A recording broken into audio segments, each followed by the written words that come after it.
सोहम का ध्यान हम कहा करते हैं, सोहम का ध्यान करो, माने मैं वही हूं, इसका ध्यान करो।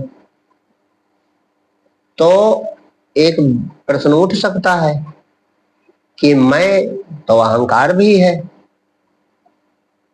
प्रश्न होना चाहिए वाजिब कि नहीं है कि मैं तो अहंकार भी है, तो क्या यह अहंकार परमात्मा? तो इसे खूब अच्छे से समझ लेना चाहिए ताकि आपको एक पक्का निर्णय मिल जाए, और फिर ध्यान बहुत तेज गति से होगा।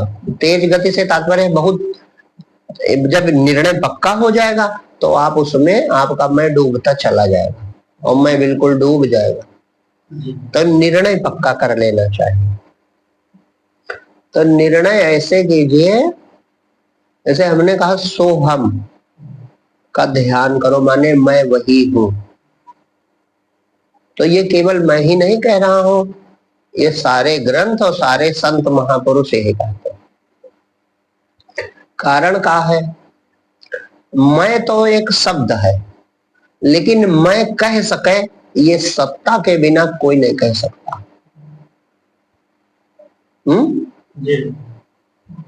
कि सत्ता के बिना शब्द उठ सकता है? तो वह सत्ता एक ही होने के नाते मैं कहने वाली सत्ता परमात्मा ही है, इसलिए सोहम का ध्यान एकदम ठीक है, तनिक भी गलत नहीं है। जो सोहम माने मैं वही परमात्मा हूँ, जो चराचर जगत में ब्रह्मांड भर में व्याप्त चेतनता है वही मेरे अंदर चेतनता भी है, ये सोहम का अर्थ है। जो समस्त ब्रह्मांड चराचर जगत में अतीन्द्रिय चेतना व्याप्त है, वही अतीन्द्रिय चेतना मेरे अंदर भी व्याप्त है, वही मैं कर रही है, यही सोहम का अर्थ है। स्पष्ट जान लेना चाहिए। अतीन्द्रिय हो तुम, क्यों? क्योंकि कोई इंद्री ना काम करे और कोई इंद्री आपको नहीं प्रकट कर सकती। इंद्रियों से शरीर सिद्ध हो सकता है, इंद्रियां स्वयं सिद्ध हो सकती हैं, संसार सिद्ध हो सकता है, लेकिन इंद्रियों से मैं सिद्ध नहीं हो सकता, मैं स्वतः सिद्ध हूं। तो ये भी एक लक्षण आपका है। स्वयं प्रकाश है परमात्मा, तो आपका जो मैं कह रहा है यह चेतना भी स्वयं प्रकाश ही, मैं हूं, ये स्वतः सिद्ध है।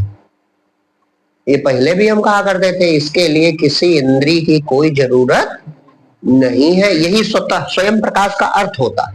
स्वयं प्रकाश का तात्पर्य है जैसे दृश्य आंख से दिखता है, आंख और प्रकाश तभी दृश्य दिखेगा, कान तभी शब्द सुनाई पड़ेगा। तो इसी तरह संसार का अनुभव पांचों ज्ञानेंद्रियों से होगा, लेकिन मैं हूं इसके लिए किसी भी ज्ञान इंद्री की कोई जरूरत नहीं है। इंद्री हो चाहे ना हो, आप होते हैं। तो यही सोहम कहेगा तो यही मैं तो कहेगा। तो इसलिए सोहम कहने से आप सीधे सच्चे मार्ग पर हो।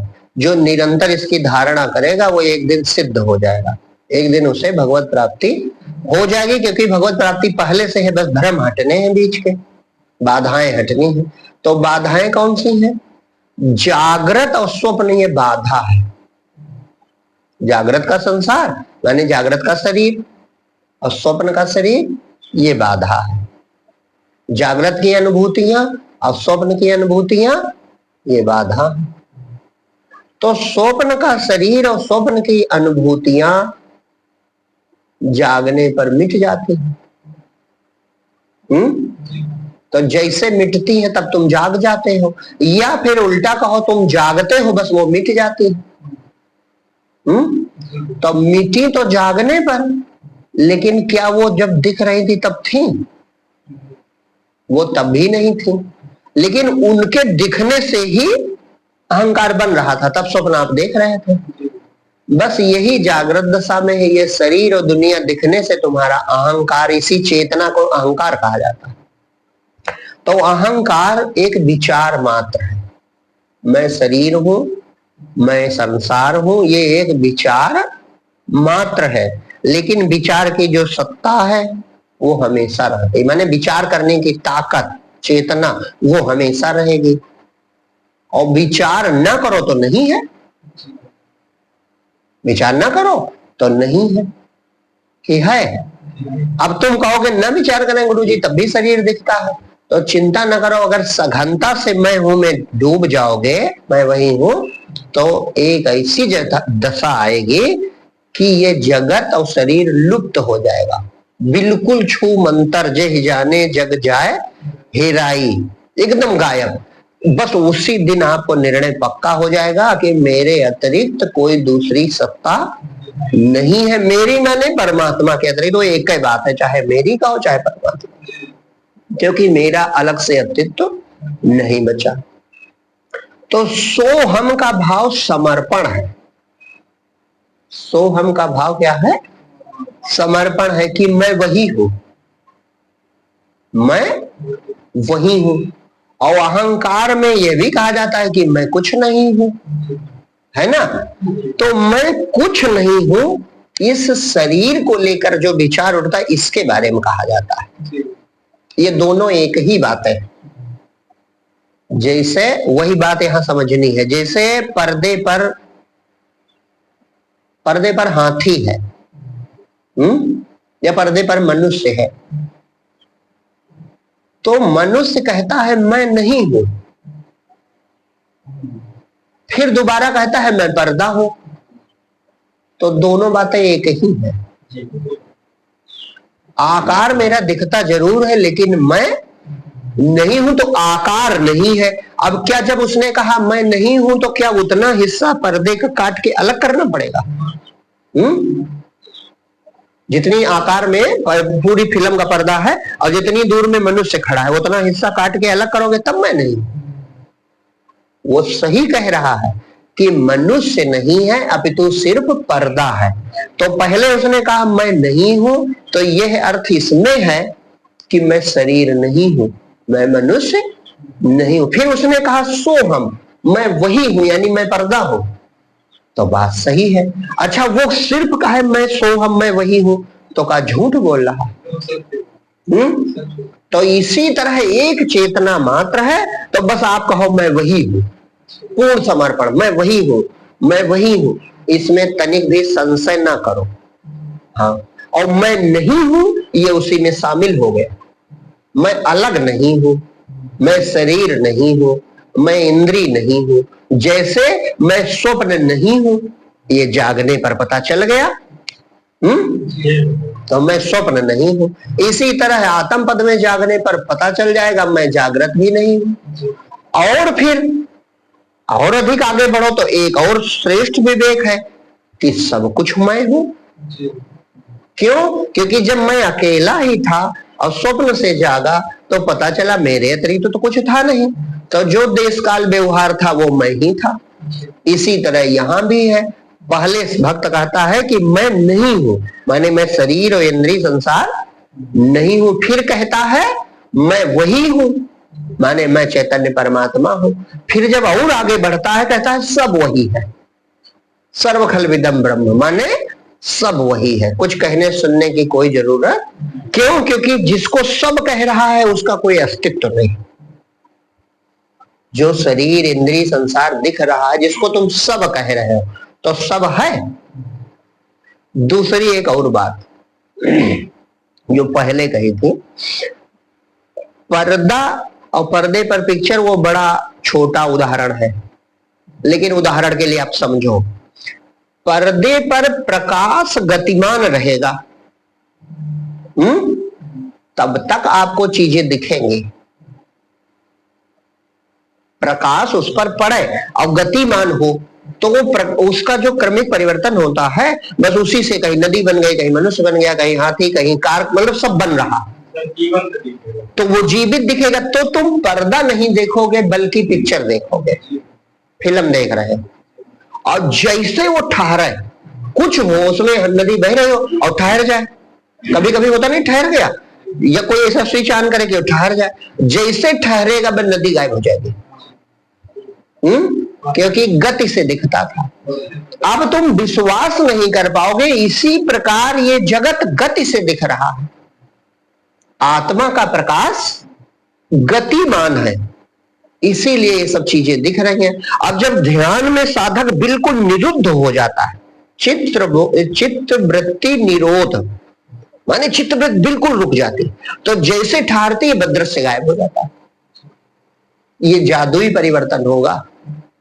यही स्वप्न से होता है। जब स्वप्न में बिल्कुल ठहरा हुआ था, तुम उठ के बैठ जाते हो, अरे स्वप्न तो था नहीं। इसी तरह चिंता न करो, सोहम भाव में निरंतर टिके रहो, निरंतर टिके रहो, निरंतर टिके रहो। बस अचानक सारा दृश्य गायब हो जाएगा और ब्रह्मांड व्यापी जो अपना चेतन स्वरूप है प्रकट हो जाता है। उस समय दोनों एक साथ नहीं हो सकते। जिस तरह स्वप्न अवस्था हो जागृत दोनों हो जाए, ये नहीं होगा। इसी प्रकार से जागृत अवस्था बनी रहे, तुम्हें आत्म बोध हो जाए, ये नहीं होगा। लेकिन ठहरने से मैं वही हूं इस भाव में मैं ठहरा रहे और मैं इसी में डूब जाएगा। विचारे तो है, विचार डूब जाएगा, सत्ता तो रहेगी, बस सत्ता प्रकट हो जाती है ठहराव में सत्ता। जैसे पर्दे पर गति के कारण चित्र, नदी बह रही है गति के कारण, शेर दौड़ रहा गति के कारण, कार चल रही है गति के कारण, और गति रुक जाए, प्रकाश बना भी रहा है, केवल गति रुक जाए तो झूठापन उसका सिद्ध हो जाता है। फिर आदमी पिक्चर नहीं देखता, फिर पर्दा देखना शुरू कर देता है। इसी प्रकार से ध्यान में जब अचानक बिल्कुल गति रुक जाती है वृत्तियों की, माने चित्त वृत्ति निरुद्ध हो जाती बिल्कुल, बस दृश्य जगत गायब हो जाता है, अवातम पद का दर्शन हो जाता है, जीव निहाल हो जाता है। इतना सा ज्ञान है। अब फिर बनता भी है।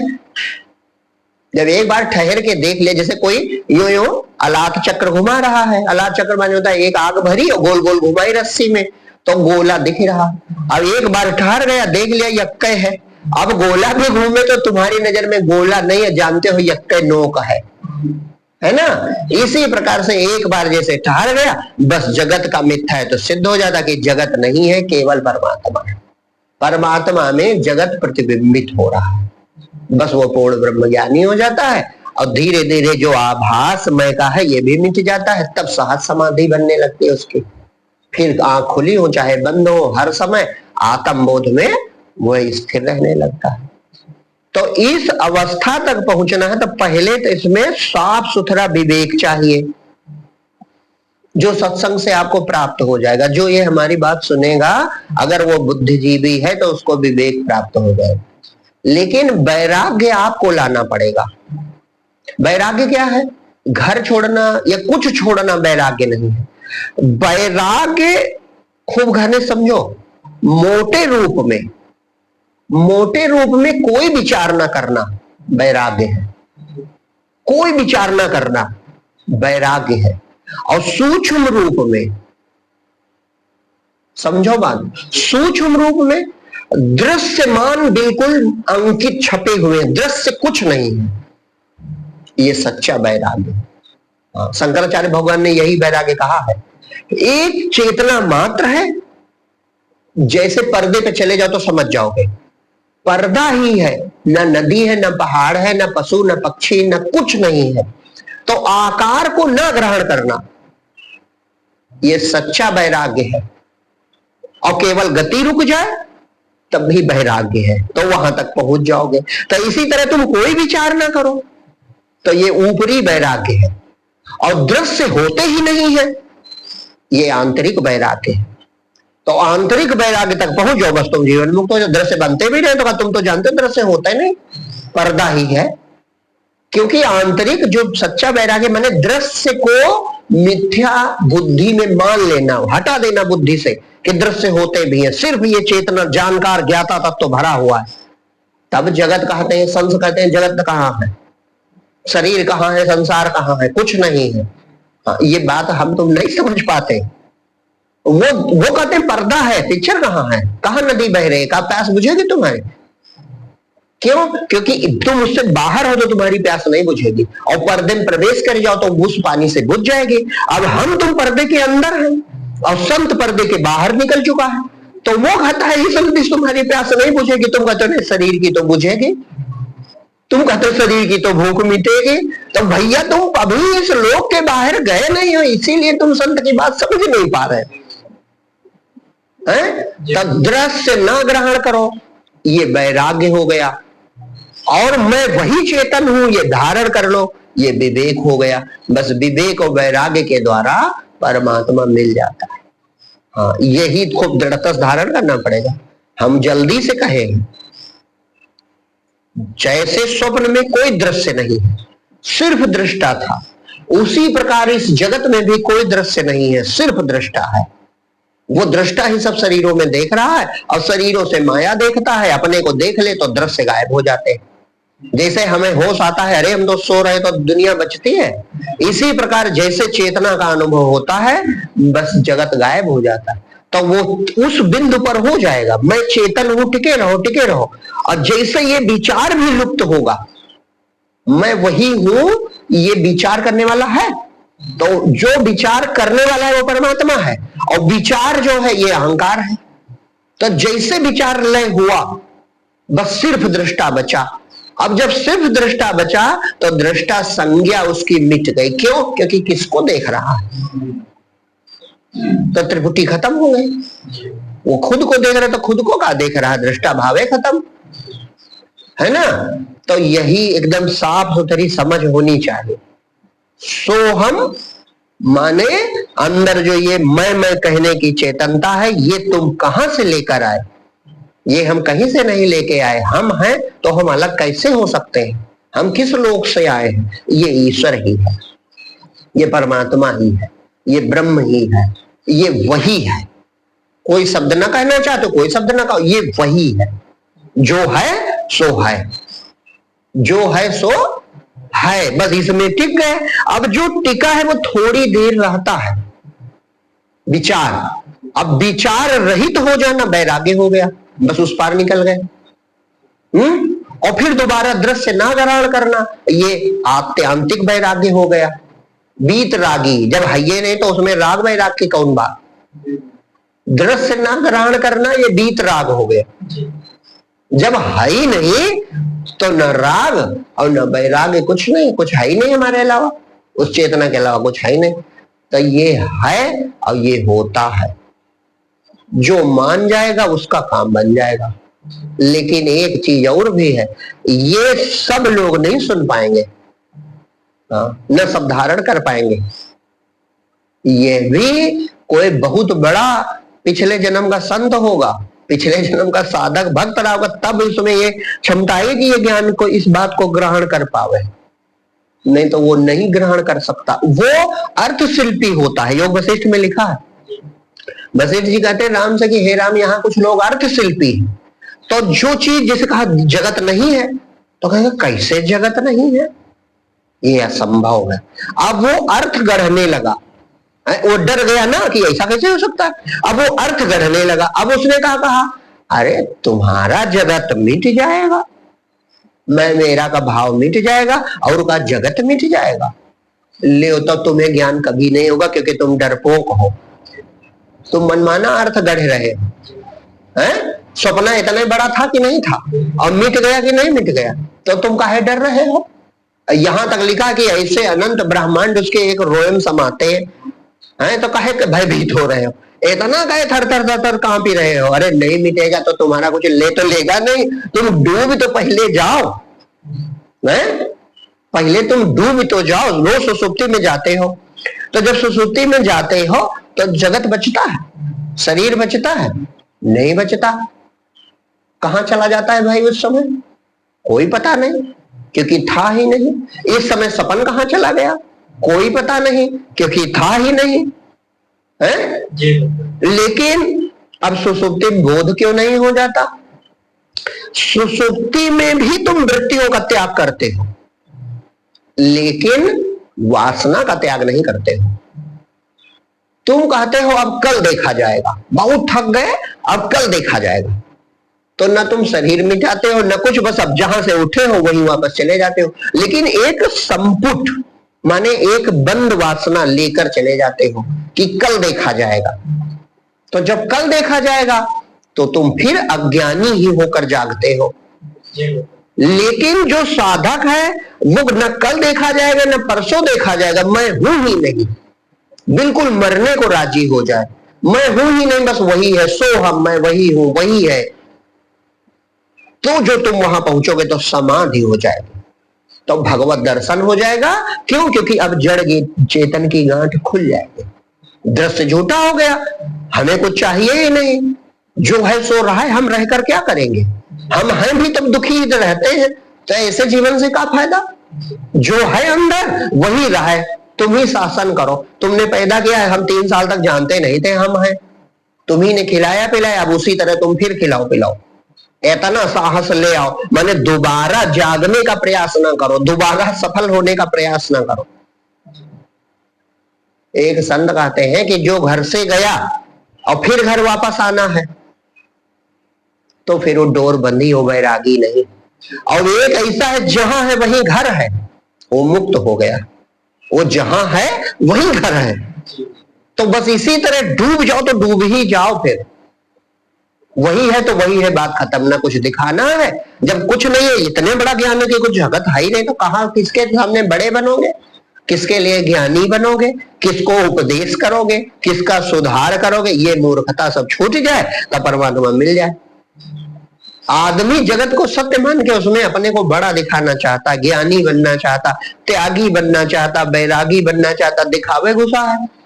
तो जब दिखावा ही तुम्हारे अंदर है तो भगवान नहीं मिलेंगे, बस दिखावा वाला फल दे सकता है वो चेतना। क्यों? क्योंकि इच्छा वो सबकी पूरी कर देता है? दिखावा करोगे, दुनिया के बड़े महात्मा है, बड़े त्यागी हैं, बड़े बैरागी हैं, बड़े ज्ञानी हैं, यही पाके रह जाओगे, सत्य से वंचित हो जाओगे। जो संत होते हैं वे मिट जाते हैं, बिल्कुल मिट जाते हैं, वो ईश्वर ही हो जाते हैं कि प्रभु तुम ही रहो, हम रह के का, और हो तुम ही। ये मैं का विचार झूठा ही है।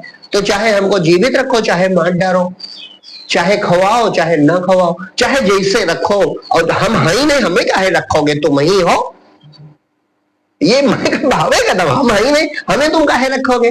तुम ही हो सब रूपों में। अब केला नहीं परेशान, अमरूद नहीं परेशान, पहाड़ नहीं परेशान, सूरज नहीं, मनुष्य बड़ा परेशान।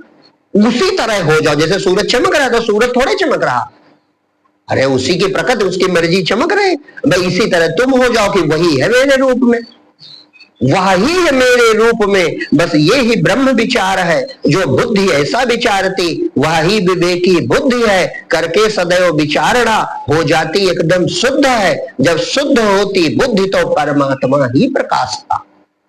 जब निर्मल बुद्धि हो जाती है तो परमात्मा प्रकाशित होने लगता है। ये एकदम सत्य और निर्मल ज्ञान है। बड़ा बनना, छोटा बनना, सुधार करना, ज्ञानी माने कुछ बनना, ये वासना है। वासना माने तुम बसे रहना चाहते हो, कहां? जो है ही नहीं। स्वप्न में तुम बसे रहना चाहते हो, इसी को वासना कहते हैं। वासना माने तुम बसे रहना चाहते हो, तुम मर जाना नहीं चाहते हो। अरे दुखदाई, इसमें कहा बसे रहो, मर जाओ। मर जाना माने शरीर को मारना नहीं, मर जाना माने बिल्कुल अहंकार छोड़ देना कि वही है, जो है सो जाना है, वही रहा है, बिल्कुल ध्यान भी न करो, बस वही है तो वही रहा है, बात खत्म। जैसे सारी वृत्तियां शांत होंगी और जैसे इस आकार का त्याग होगा कि ये झूठा है, बस अपना स्वरूप प्रकट होता है, जगत गायब हो जाता है। और वो इतना ज्यादा है कि केवल वही है, हाँ केवल वही है, उसके अतिरिक्त और कुछ है। उसका विस्मरण हो जाता है, जगत दिखने लगता है। जैसे उसका विस्मरण हुआ, बस शरीर संसार त्रिपुटी बन गई, सब दिखने लगा। वैसे हाल जानो, जैसे ये जागृत का विस्मरण होता है, बस स्वप्न दिखने लगता है। ऐसे ही ये बोध है। तो मूल बात है सोहम माने ये जो शक्ति है बोलने की, देखने की, चलने की, या जीवित है जो, वो परमात्मा। और ना हम मैं नहीं हूं या मैं कुछ नहीं हूं, इसका तात्पर्य है कि आकार झूठा है, आकार से जुड़ाव हमारा मिथ्या है। इस बात को स्वप्न प्रमाणित करता है। स्वप्न में भी तो इसी तरह हम करते थे, तो कहां चला गया? तो मैं कुछ नहीं हूं, सब वही है, यही सोहम का अर्थ है। बस इसी में टिके रहना है। और फिर टिकेगा जो, वो जब कुछ नहीं चाहेगा। क्यों? क्योंकि तुम्हारे जन्म से पहले भी परमात्मा था, है? बड़ा सोचो, तुम्हारे जन्म से पहले था, अब मृत्यु के बाद भी रहेगा, तो तुम्हारे जीवन से वो बहुत बड़ा है। दूसरी चीज, तुम जब कुछ नहीं जानते थे तो उसने तुम्हें जीवित रखा, तो तुम काहे जीवन की चिंता करते? 1 साल के थे, 6 महीने के थे, माँ के गर्भ में थे, तो तुम कुछ जानते थे? तो उसने सब किया। तो चिंता न करो, उस शक्ति में इतनी शक्ति है कि वही सब करता है। हाथी क्या करता है? केवल भोजन करता है। अब कोई इसमें भी तर्क देने नहीं, उसको तो भोजन करना पड़ता है। अरे भोजन करता है, भोजन का संकेत भी परमात्मा करता है, और जितना खाए उतना खिलाता है। और जंगली हाथी एक को कमजोर नहीं है। ये हमें इसलिए कहना पड़ता है कि एक भरोसा रखो, है वो मनुष्य को छोड़कर कोई भी जीव भोजन तो करता है, लेकिन भोजन के लिए कोई अन्य सकाम कर्म नहीं करता। तो सब चल रहा है कि नहीं चल रहा? तो इसलिए भक्त को पूरा बल रखना चाहिए। जैसे तुलसीदास जी ने कहा कि तुम उनसे और आगे हो, तुमको सब कुछ मिलेगा, क्योंकि पहले रचो प्रारब्ध, पीछे रचो शरीर। तुलसी चिंता मत कर, भजले श्री रघुबीर। तो संत की बात से पूर्ण बल से डूब जाओ उसी में कि प्रभु तुम ही हो बस। और जैसे पूर्ण डूबे बस उस पार निकल जाओगे, मुक्त हो जाओगे, अपना स्वरूप शेष बचेगा, जगत उसमें गायब हो जाएगा। और फिर मान लो फिर बनेगा भी, तो तुम्हारे लिए वो नहीं बनेगा, और तुम्हें सिद्ध करने की कोई जरूरत नहीं। जो पूछे कहो भैया तुम भी यहां तक आ जाओ, खुद ही जान पाओगे, क्योंकि सिद्ध हो नहीं सकता। निर्वचनीय कैसे सिद्ध होगा? तो सिद्ध नहीं करना। अगर तुम शांति चाहते हो, आनंद चाहते हो, सचमुच की मुक्ति चाहते हो, सचमुच अमरता चाहते हो, तो ये कठिन काम करना पड़ेगा, ये बड़ा काम करना पड़ेगा। ये सबसे बड़ी इच्छा है। भगवत प्राप्ति सब नहीं करते, ये बड़े में बड़ी इच्छा है। खेल न जानो कि दीनहीन लोग भक्त होते, दीनहीन लोग भगवान का चोला ओढ़ लेते, मतलब जो वासना वाले होते। भक्त सर्वश्रेष्ठ होता, वो जो चाहे दुनिया में वो भी कर सकता था, लेकिन उसका विवेक इतना अधिक होता है कि वो हर चीज से बड़ा पद चाहता है, तब जाकर सर्वोच्च पद का चयन करता। हाँ, ये ना समझो कि वो जो कोई लायक नहीं वो भक्त हो जाएगा। हाँ, वो लायक शक्ति के रहते हुए भी वो प्रयोग नहीं करता। लायक ना, वो सोचता है कि ये चीज हम क्या करेंगे, सब में प्रतिस्पर्धा है, सब में होड़ है, सब में तुलना है, और सब छूट जाने वाला है। तो ये विवेक सबके अंदर नहीं होता। मुमुक्षा जिसे कहा गया है, भगवत प्राप्ति की इच्छा, ये सबके अंदर नहीं होती। बहुत भाग्यशाली पुरुष होते हैं। बहु नाम जन्मना मनते ज्ञानवान नाम प्रपद्यते। बहुत से जन्मों के अंतिम जन्म होता है जिसके अंदर ये ज्ञान निष्ठा पैदा हो सकती है। खेल नहीं है कि आप कोई छोटा काम करने ये सब कर लेंगे। सब कैसे कर लेंगे? सब नहीं कर सकते। ये बात जरूर है कि जब वो परमात्मा में प्रतिष्ठित हो जाता है तो उसके प्रति श्रद्धा सब कर सकते हैं। उसका कारण भगवत्ता का या भगवत कृपा होती। परमात्मा अपना जब उसे भक्त माने उसमें प्रकट हो गया तो उस आकार की, उस प्रकार में वो स्वयं प्रकट है, इसलिए उसी की महक फैल जाती, तो लोग मानने लगते। लेकिन उसके ज्ञान को जानकर वही पद पाले, ये नहीं, बहुत कठिन। मानने जरूर लगेंगे, मान उसे छोड़ नहीं पाएंगे, उसे के प्रति श्रद्धा अपने आप पैदा हो जाती है, क्योंकि वहां भगवत्ता प्रकट है। लेकिन वो हो जाए कोई तो वो निराला होता है, वो जगत से बहुत निराला व्यक्ति होता है, बहुत बड़ा पुण्यशाली होता है। हाँ, वो पिछले कई जन्मों का भक्त होता है, जिसके अंदर इस ज्ञान की निष्ठा हो जाए। सबके अंदर नहीं हो सकती, सब इसे झूठ मानेंगे। हाँ, सब कैसे मान जाएंगे?